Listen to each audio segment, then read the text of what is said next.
Welcome to Lanterns Live, the only live stream YouTube channel dedicated solely to the Green Lantern universe. I'm Ralph, and today I'm talking about the very first appearance of John Stewart in the pages of Green Lantern Green Arrow, number 87. I'm pretty excited to talk about this because there's a lot of stuff going on with Lanterns now. And for those of you who are watching this on a replay, I just want to let you know that after I'm done with this episode, I'm going to continue talking on the live stream about Grant Morrison and Damon Lindelof and the stupid stuff that's going on over there. So you're going to want to hit the bell icon in the future so that you don't miss any of the live streams, because all live streams now will get bonus content. If you can't make it live and you still want to see that bonus content, go ahead and join as a member right here on YouTube, and you'll get to see the live replay of this live stream. You'll be able to see the replay of everything. So if you're watching this not live, you're missing out. You're going to miss out on some bonus content. But again, if you can't join, if money's tight, you can't do the 99 cents a month, I totally get it. Hit the bell icon. Join me live, and so you'll get the bonus stuff. I was planning on doing this episode last week because there was there seemed to be a mix-up on when Green Lantern Corps issue 14 was being released. So a last-minute thing I was going to do was this show, talk about Green Lantern 87. And then I just found out that Green Lantern Corps was coming out as normal, as scheduled. And so I just decided to do this episode this week because I think it's relevant. A lot of people have a lot of sort of ideas of what Green Lantern is to them and the Green Lantern lore is to them. And so I figured, you know what? Let's take a look at the first issue with John Stewart. And hop on board the nostalgia train. I am talking about Green Lantern 87. And I'm going to actually share the book real quick. There's not a whole lot to talk about, but there is something to talk about. And let me get the thing here, speaker react layout. Sorry, I'm still trying to learn Riverside. So here we are. This is Green Lantern 87. And I think we could do a better view than this, right? No, I don't like that either. How about this? Nope. How about this? Nope. How about this? Nope. All right, we'll stick with this. So here we are. Green Lantern 87. It also has a Green Lantern or a Green Arrow backup story, which I did not read because I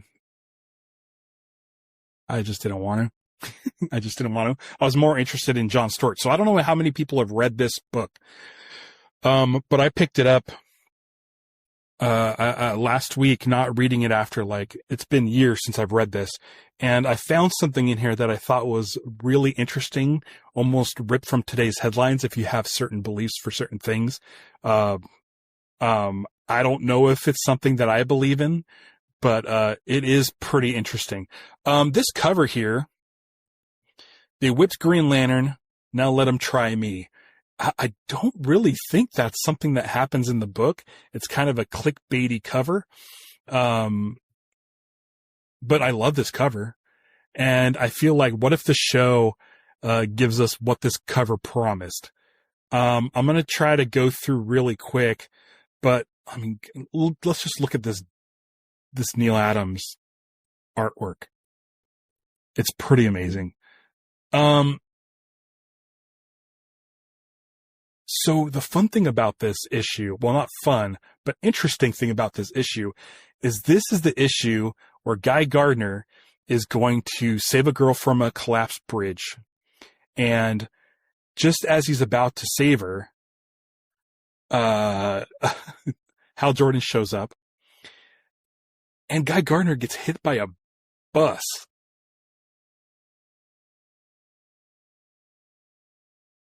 Look at that.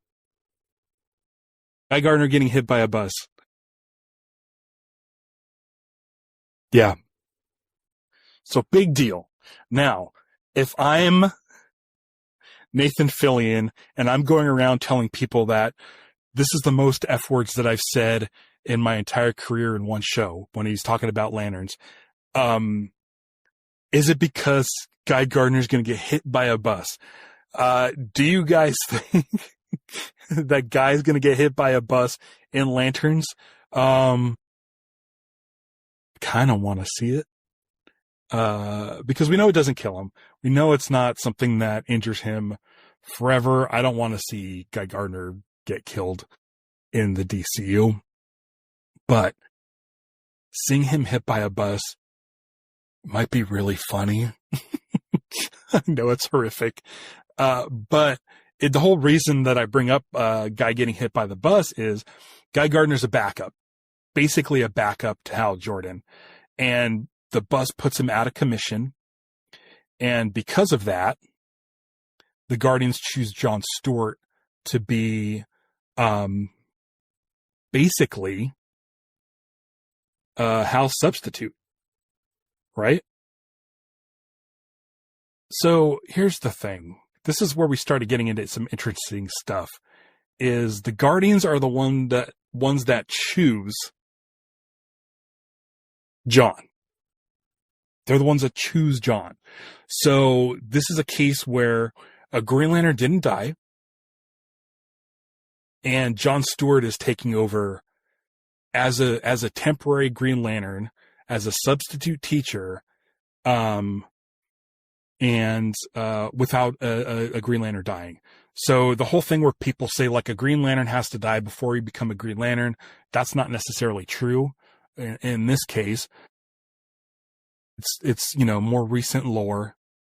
I'm talking like, the last like 20 years or so. I don't know, maybe even longer. So Hal and John are Green Lanterns at the same time. Now, the difference between the show and this issue is that John receives a ring from the Guardians. It appears in the show that John either doesn't get a ring or Hal's holding the ring until John could feels worthy in Hal's eyes. So if you look at this image, this is the Guardians, and Hal does not like John. He's brash. He's mouthing off to police officers. And so the Guardians say, or Hal says to the Guardians, that's the man who you want to trust with the power ring, the finest weapon ever devised. And the Guardian reply is he has all due qualifications, and we're not interested in your petty bigotries. Now, in this run, this Denny O'Neil, Neil Adams run of like Green Lantern, hard traveling heroes and stuff, Hal is basically conservative. He's a conservative, sort of POV, in this sort of storyline. Next panel, Hal dismisses that. He says, hey, that's not what I meant. He may be brave, honest, and has the right kind of mind, but it's obvious he also has a chip on his shoulder the size of the Rock of Gibraltar. So Hal's like, listen, has nothing to do with the color of his skin. He just seems like he's just really like basically upset and frustrated, has a chip on his shoulder. Right off the bat, we have sort of this contentious viewpoint. Guardians want John. Hal doesn't. Hal doesn't like it. So it's a pretty interesting book in the fact that it feels like the dynamic between Hal and John from this issue specifically seems to mirror sort of Kyle Chandler's version of Hal and Aaron Pierre's version of John. Like, they seem very, very contentious. And I think that's a really fun jumping off point for these two characters in the show. You don't get a lot of drama. It's not a lot of fun if it's Hal and John and they get along immediately.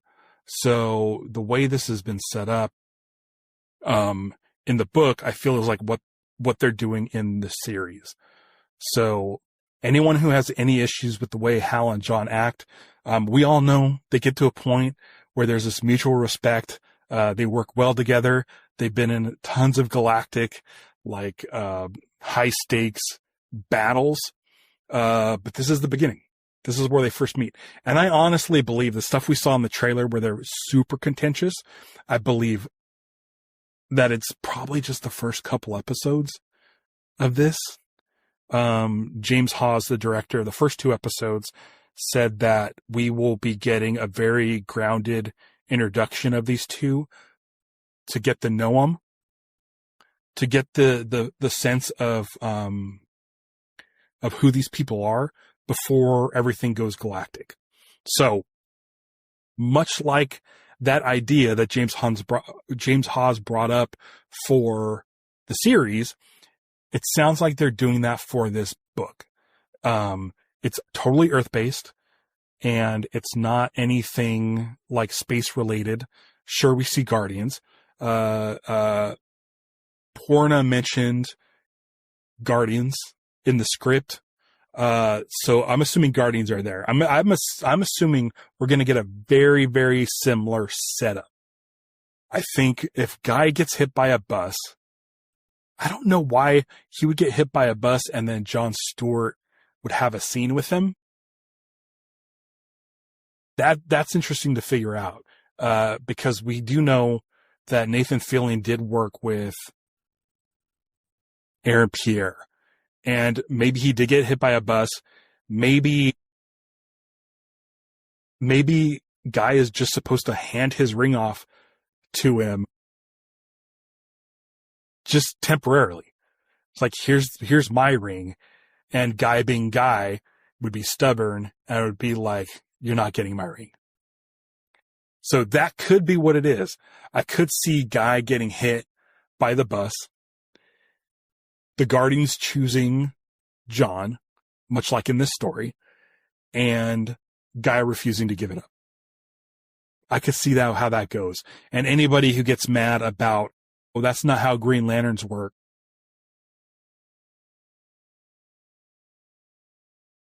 can just look at this book and say, well, this is how it started. The fun thing is this, Hal really, he really thinks that John has a big chip on his shoulder and he doesn't want him as a GL. But like one of the first things we get is, Hal basically introducing himself and having kind of a good time. Although he doesn't think that John is right for the role of a substitute Green Lantern for Guy, he does say, hey, it's the Guardians, and he does try to woo John. I love how Green Lantern is just like sitting in this shop in full gear. The ring is, for some reason, wasn't drawn in or colored. And they're just chatting. Which is great. So yeah. Hal's stubborn. Guy's stubborn. Yeah, I think Guy's not going to give up the ring to anybody. Are you kidding me? So if Guy gets hit by a bus and the ring is supposed to go to John, I could see Guy not wanting to give it up for a second. I'd love to see Guy Garner sitting in a hospital bed with like construct casts or something. So yeah. I think it's a fun dynamic. I think it's going to mirror the show. I do. Yeah.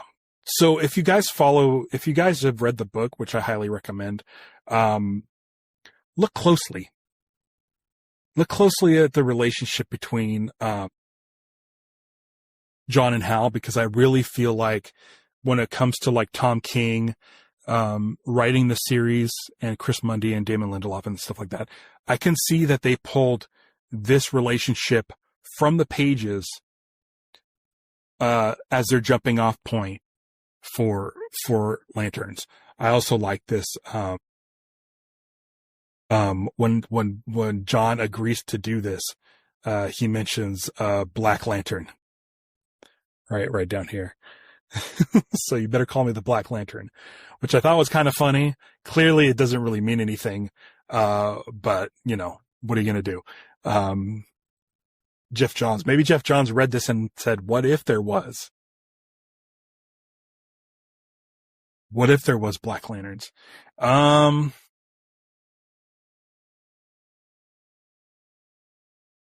Let's see here. They said maybe guy settles down with his new soulmate and retires to start a family. No more Bachelor. I mean, I don't know. I feel like Nathan Fillion loved playing Guy Gardner, and he's going to continue doing it for as long as he can. He's already been in what, 3 projects? No, he's been in Superman. He was in Peacemaker, and he's going to be in Lantern. So it'll be 3. Maybe he wants a break. Maybe he's done all he can with his show. What is it, The Rookie, on on air. So maybe he is going to just get hit by a bus and take a break. I don't see him retiring fully. Even if he does retire, he's coming out of retirement at some point. This is one of my favorite like panels, or a couple of panels are these, this part. So Hal, all right, people, here we go. Hal is making a suit with his ring. It's not in the closet. So I know a lot of people have been talking about that. I'm going to stand by my theory as of now that the costume we see in the closet is a different Green Lantern costume. Mainly, I think it's Alan Scott. So yeah, Dave misses the afro. Yeah, he looks pretty awesome. One of the things that I love about this panel too is it's a wider page. So this is part of the panel. But this is John just says, only one thing, I won't wear any mask. And he lets it all hang out. He's got nothing to hide. So anytime I see anybody draw John Stewart with the mask on, or if you see any toys with John Stewart with the mask on, I'm like, it doesn't work right. He only wore the mask for like half a panel, and then he went on to having no mask. So like there was a Funko Pop that came out. It was like a Walgreens exclusive that had or John Stewart with the mask, and I'm like, you guys got it wrong. He doesn't wear a mask. So hopefully in the show we get to see that. Yeah. Let's see here. But yeah, I enjoy that. So, again, people are going to say construct suits. But also I think what's funny about this is if you look here, like, he's able to throw the mask. He's able to take the construct mask off and throw it like it doesn't exist. So that's pretty fun. I don't see him get a ring. I don't see him get a ring at any point, but he has to have one. Like here, you can't see it in his hand. So it's much like all the images we get, from the series where we couldn't see his hand. So I don't even know if he has a ring at this point. So we'll have to look at that. I'm going to look at a couple other pages here. Yeah, he doesn't have a ring, but also Hal doesn't have a ring. So I don't know. It's just inconsistencies with the ring. Yeah, none of these guys have rings. Like, what are you guys doing?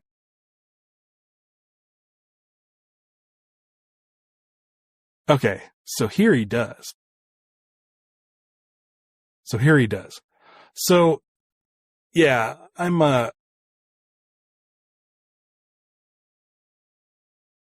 Yeah. Yeah.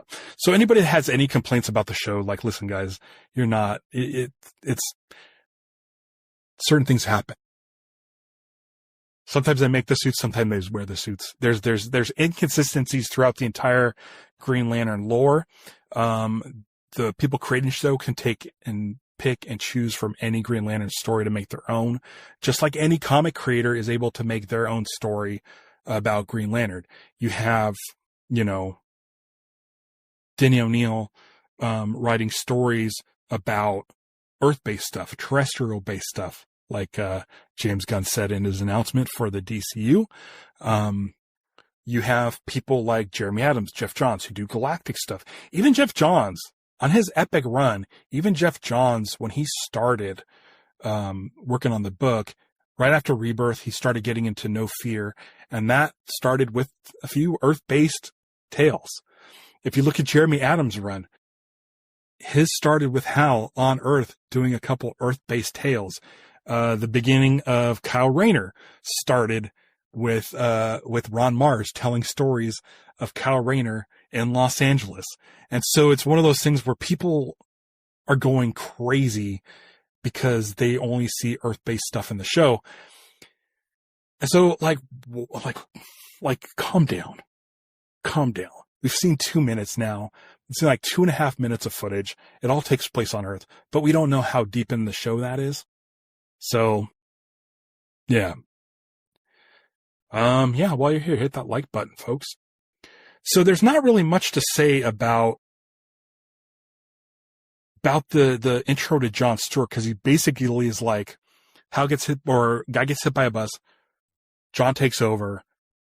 Hal doesn't like it, but they work together as a team, where basically John Stewart is a ride along to Hal Jordan, like Training Day style, like True Detective. They have an Earth-based thing where Hal is mentoring John, and they kind of butt heads until there's a mutual respect. So again, sounds just like the show. People need to calm down when they think they know the entire GL history when they clearly don't. I don't, but I know that this story like lines up with stuff in the book. Here's something interesting I want to talk about. This was something that I really want to talk about. And I'm not going to get too political, but John Stewart's first mission with Hal Jordan is to basically Senator Clutch, I believe his name is Clutcher. So Senator Clutcher, who is a presidential candidate, right? He's speaking at a stadium. Senator Clutcher is a bigot.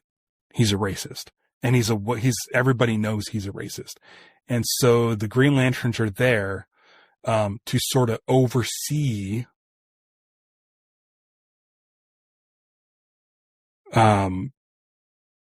the speech, because they feel like something's going to go down, because he's a very divisive character running for president, giving a speech in a stadium, and he's a known racist. And so, as you see here, John isn't too keen on it, right? So it turns out there's an assassination attempt on this presidential candidate. And this candidate, again, well-known bigot, a black man does this attempt, and they usher off Clutcher, the candidate. So I don't want to get too deep into this, but this an assassination attempt, turns out to be staged. The presidential candidate staged his own assassination attempt to sort of gain favor with the public. And the person who was attempting the assassination was a man of color. He was a black man with blank bullets in it. And basically what the senator was trying to do was sort of like, be like, okay, can you guys believe that a black man tried to kill me, trying to divide the nation to gain favor? Meanwhile, trying to sort of pin this act on the entire black race.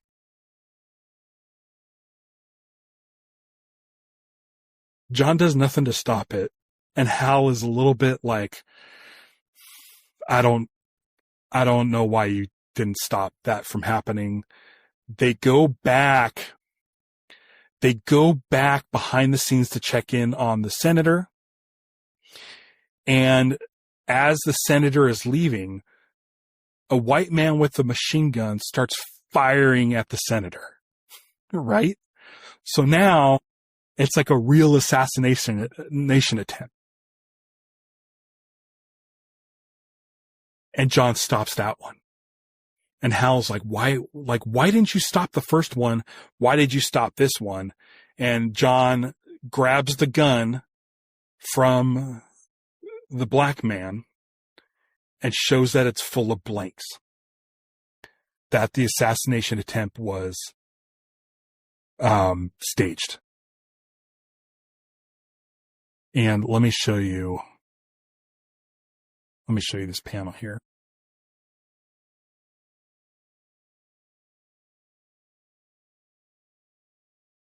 So Hal's mad.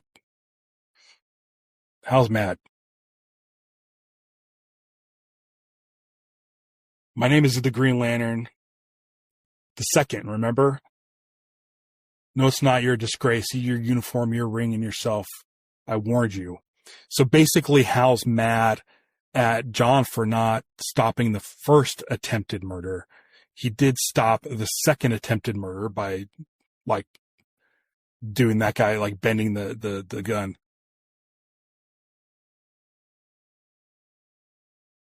It's filled with blanks. So Hal checks the gun. It's filled with blanks. He realizes that the first attempt was staged. And basically the second one was. Yeah, it's a frame. While Pistol Pete was blasting the senator with blanks, the real killing was supposed to take place in the parking lot. That way it looked like the blacks are on a rampage and Clutcher is everyone's hero.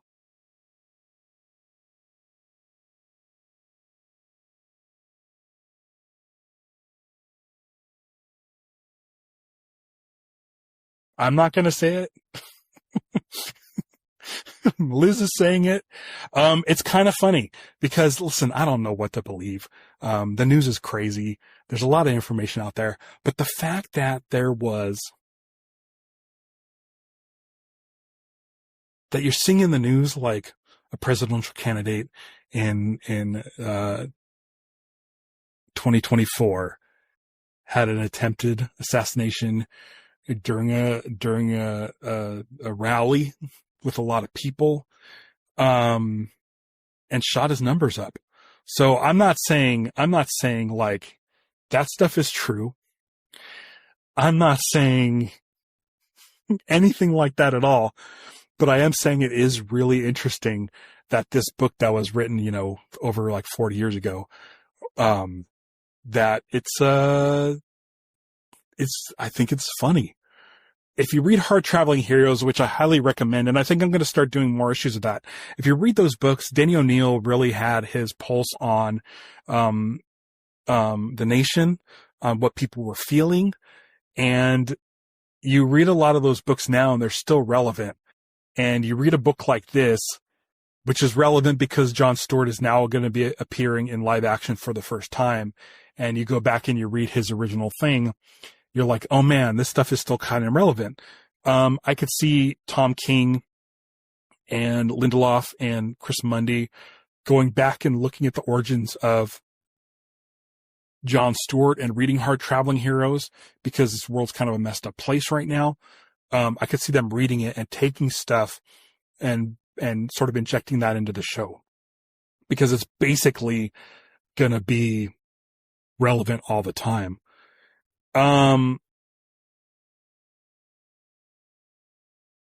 Dave says he 100% expects HBO Lanterns to be as politically controversial as 2019's Watchmen. I don't know if it'll be as much. The fact that they're investigating a murder and stuff, I feel like it could be closer to True Detective, but I could see there being political stuff in there. I mean, one of the shots that we saw in the 12-second sizzle was Hal and John walking into a hangar, which looked like it was on a military base, filled with folks and like American flags and stuff. Like, that's not out of the norm, but it does definitely, I feel like, put a spotlight on America. So I don't think it'll be like as political as Watchmen, because Watchmen was kind of baked in when Alan Moore wrote Watchmen, like Nixon and the Kennedy assassination and all the stuff that was surrounding Watchmen, like the Vietnam War and the Doomsday Clock and all that stuff, was very politically charged on purpose. I don't think Green Lantern needs to be that way, but with Hard Traveling Heroes and Green Lantern 87, I feel like there is some room in there to kind of put in some sort of like maybe messages and stuff, but I don't feel like it'll be as much as Watchmen. And I know Lindelof's working on both. And I'm sure people will get mad. There's a site I'm going to be talking about. Once the show's over, I'm going to be talking about a website, a Substack called Woke War 3. So stick around after the show, for that. But there's a lot of people out there that are mad, and a lot of people that are like angry and are being fed news and stuff like that. So I can see that kind of stuff happening in the Lantern show. Like, something's definitely happening in that town of Rushville, but I don't know if it feels more like a cover up. Like the town is covering something up, because something big. They're covering up something big. And I think that's why Green Lanterns are sent there, to investigate. I don't think it's just a murder. I think it was who was murdered and why they were murdered. And if it's someone like Alan Scott being murdered, what are they looking for? Because I want to say in the description of the show that there's a murder surrounding some sort of ancient relic or something. Today I have my 2011 Ryan Reynolds ring. This is basically all I have, and then I just have all the Blackest Night ones, and then I have the Kyle Rayner glow in the dark one from the 90s, which it doesn't fit. It might fit on my pinky, but that was made for kids, and I'm a big kid. So for me, I thought the book was very good. I highly recommend you checking it out. I didn't give too many spoilers. I didn't read the Green Arrow backup story just because I wasn't super interested, and John Stewart's not in there. I just wanted to read the John Stewart stuff. So I highly recommend you check it out. There's a lot of fun stuff in there. If you read it, it's one issue. It's like $1.99 on Comixology, or it might be hard to find a decent copy somewhere. You can go find a real ratty version, I'm sure, anywhere. But check it out wherever you can check it out. And I highly recommend it. I think it's a really good read. I think it puts things into perspective as far as the show goes. And I think it's interesting that, stuff that was written over 40 years ago is still relevant today. It's kind of nuts. Do you think the murder victim will be Alan Scott? That's what I'm thinking. That's what I'm thinking. If you haven't checked it out, I've done a couple shorts here on YouTube. Go check out my two most recent shorts where I bring up Alan Scott and I bring up the power battery. The power battery and the costume, I believe, are Alan Scott's, mostly because that costume that's in the closet, it looks like someone going through somebody's house after they've been murdered. And so maybe that's why because when you go to your closet to get a suit, you don't like thumb through it like you're looking for things. You just go and you grab the thing.